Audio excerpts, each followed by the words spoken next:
Il relie chaque jour les villes de Zouérat et de Nouadhibou au nord de la Mauritanie. Le train le plus long du monde transporte sans relâche des milliers de tonnes de minerais, mais aussi quelques voyageurs téméraires.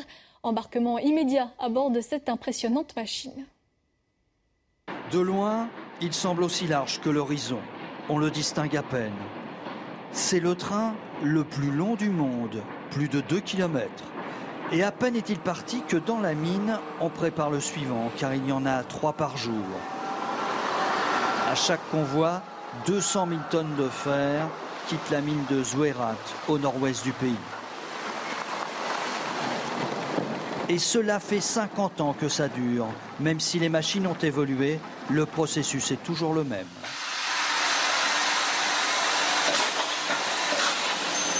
La locomotive se déplace mètre par mètre au rythme du remplissage. 80 tonnes de minerai de fer dans chaque wagon.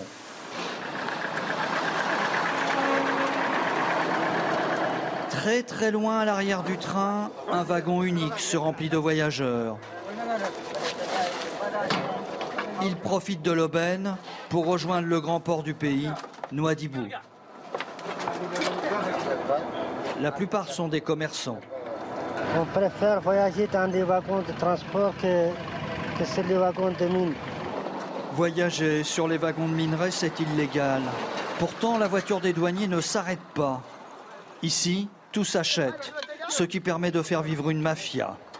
Ahmed en sait quelque chose, il fait le voyage depuis 5 ans. Il y a toutes les choses ici. Il y a la police, il paye la police, il paye les gendarmes, il paye les douanes. Cette fois, le train est prêt à partir. Ahmed revend des pâtes et de l'huile achetées en contrebande ou prélevées sur l'aide humanitaire. Il va devoir passer 18 heures dans la poussière du minerai et affronter le froid des nuits du désert. Avec ses 200 wagons, c'est bien le train le plus long du monde. Le plus long, mais aussi le plus lent, pas plus de 40 km/h. Chef conducteur, Mohamed n'en est pas à son premier trajet.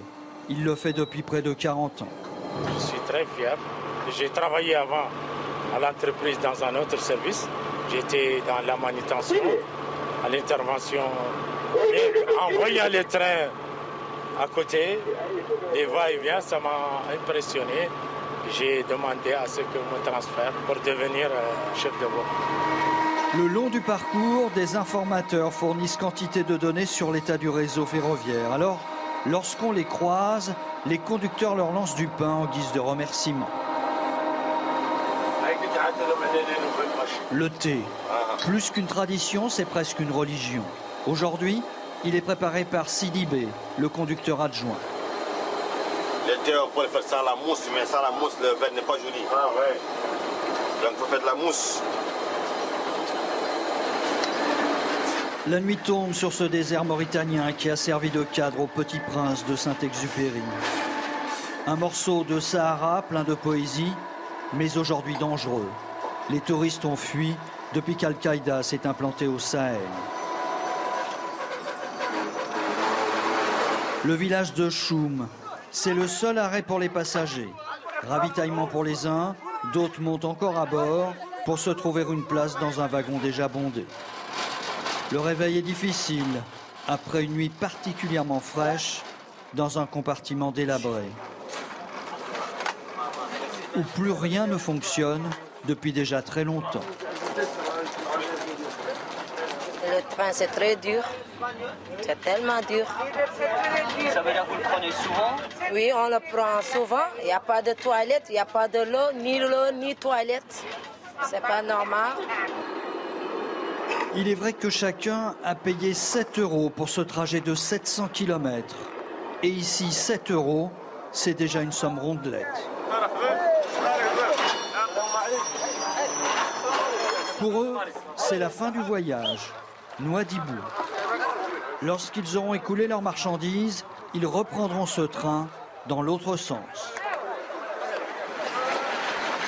Reste encore 20 km pour le minerai de fer. 20 km avant d'arriver au port et d'embarquer sur un bateau. Le train, lui, est déjà reparti vers le désert. Et c'est la fin de ce numéro. Merci de votre fidélité. À très bientôt sur notre antenne.